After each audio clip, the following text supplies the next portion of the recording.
Hello， 各位好，我是 Revision Lab 修整所的阿秀，歡迎來到我的頻道。如果你是第一次看我們影片，記得先點擊下方訂閱按鈕，再打開旁邊小鈴鐺，這樣每次有新影片你都會第一時間收到通知。也幫我按個讚，讓 YouTube 知道你喜歡這種類型的內容。謝謝大家，我們現在正式開始。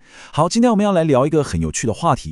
你有沒有想過，有一項我們每天都在用，甚至可以說是理所當然的科技，它其實已經從根本上改變了我們大腦的運作方式。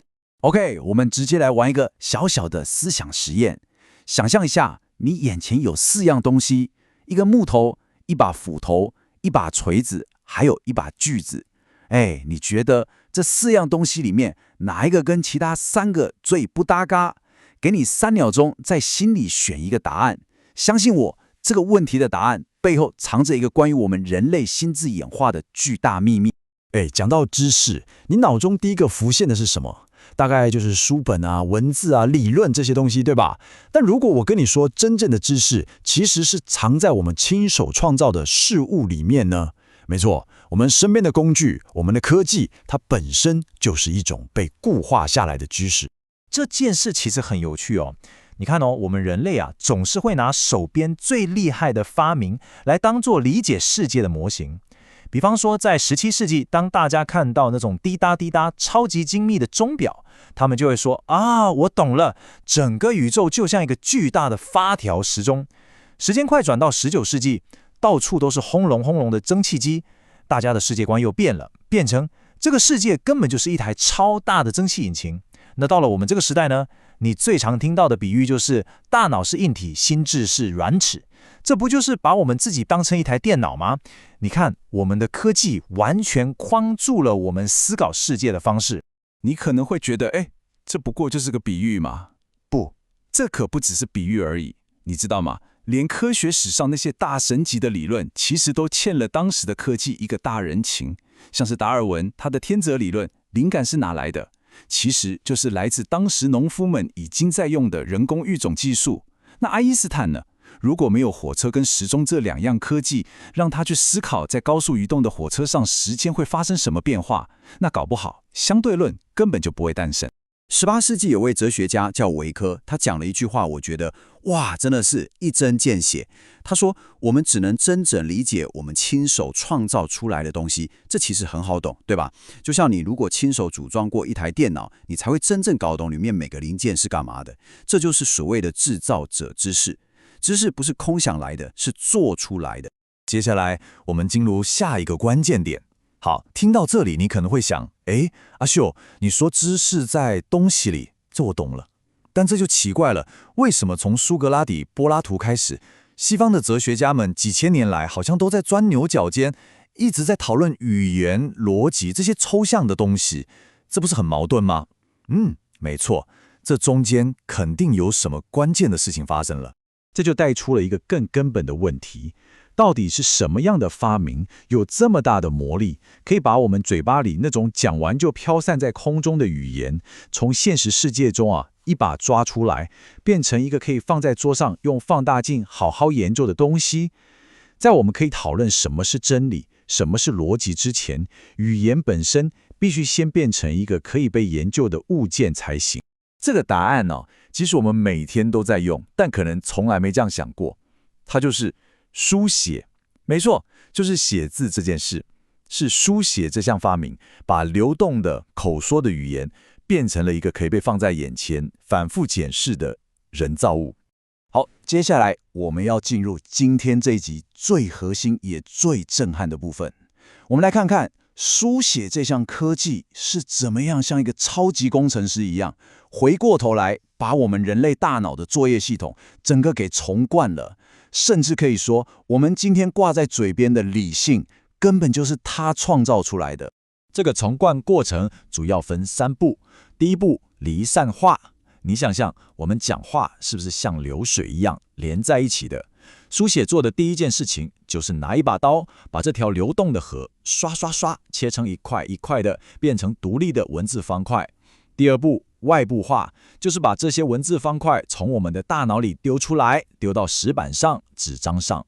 第三步，也是最重要的一步，空間化。語言不再是耳朵聽完就沒了的聲音，它變成了一個你看得到的東西，一個佔據空間的物體，你可以盯着它看，指着它討論。當我們的大腦長期泡在這種被切塊、外包又視覺化的語言環境裡，會發生什麼事？它就被改造成了我們所說的識字形智。而且這不是比喻哦，神經科學家已經發現，學習閱讀和寫字是真的會從物理層面重新布線我們的大腦，開啟了抽象思考的全新能力。好了，講到這裡，我們終於可以來揭曉一開始那個問題的答案了。木頭、斧頭、錘子、鋸子，你選了哪個？如果你跟我一樣選了木頭，那恭喜你，你的大腦是標準的識字心智模式。你會把斧頭、錘子、鋸子放進一個叫工具的抽象抽屜裡。但你知道嗎？在那些沒有文字的文化裡，他們幾乎都會把木頭留下來。為什麼？因為他們的想法非常實際。沒有木頭，我要這些工具有什麼用？你看，他們思考的是情境跟關係，而不是我們這種抽象的分類。所以你看，這就是最關鍵的差別。書寫這項科技給了我們一種超能力，我們可以思考文字本身，而不只是用文字思考。這句話很繞，但我解釋一下。當蘇格拉底在廣場上追着人家問到底什麼是正義的時候，他其實在做一件在口語文化裡幾乎不可能的事情。他把正義這個詞從所有這件事很正義，那個人不正義的具體情境裡，給硬生生的拔了出來，變成一個可以單獨解跑的標本。你可能會覺得，好吧，這都是幾千年前的事了，跟我有什麼關係？關係可大了。這種思維的轉變，其實到今天還深深地刻在我們每個人的大腦裡，影響着我們每天的判斷。我們來看看現代心理學家發現了什麼。好，我現在要給你講一個故事。這個故事來自一個超有名的心理學實驗。想象有個人叫琳達，31歲，單身，講話很直，而且非常聰明。大學念的是哲學，而且對社會正義、弱勢權益這些議題特別關心。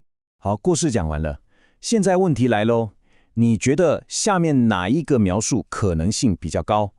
第一個，琳達是個銀行行員；第二個，琳達是個銀行行員，而且還積極參與女權運動。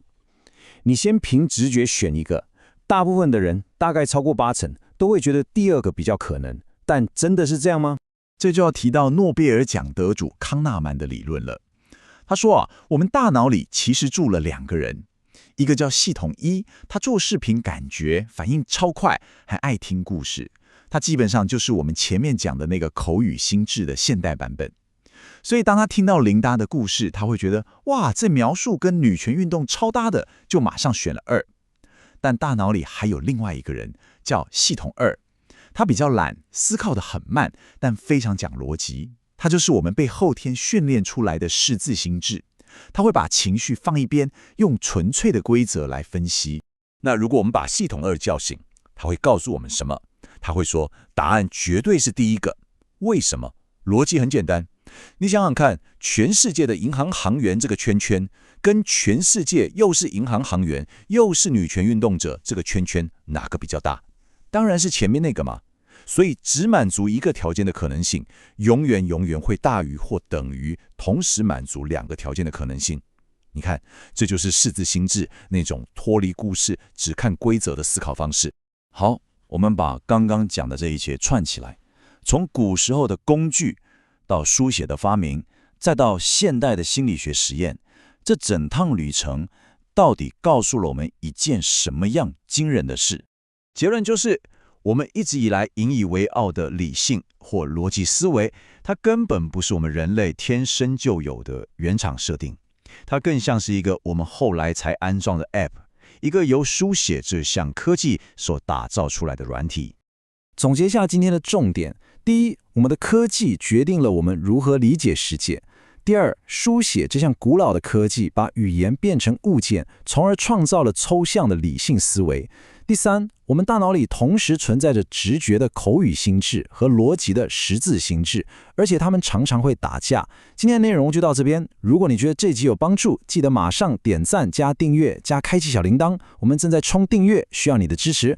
我是阿修，我們下次見，拜拜。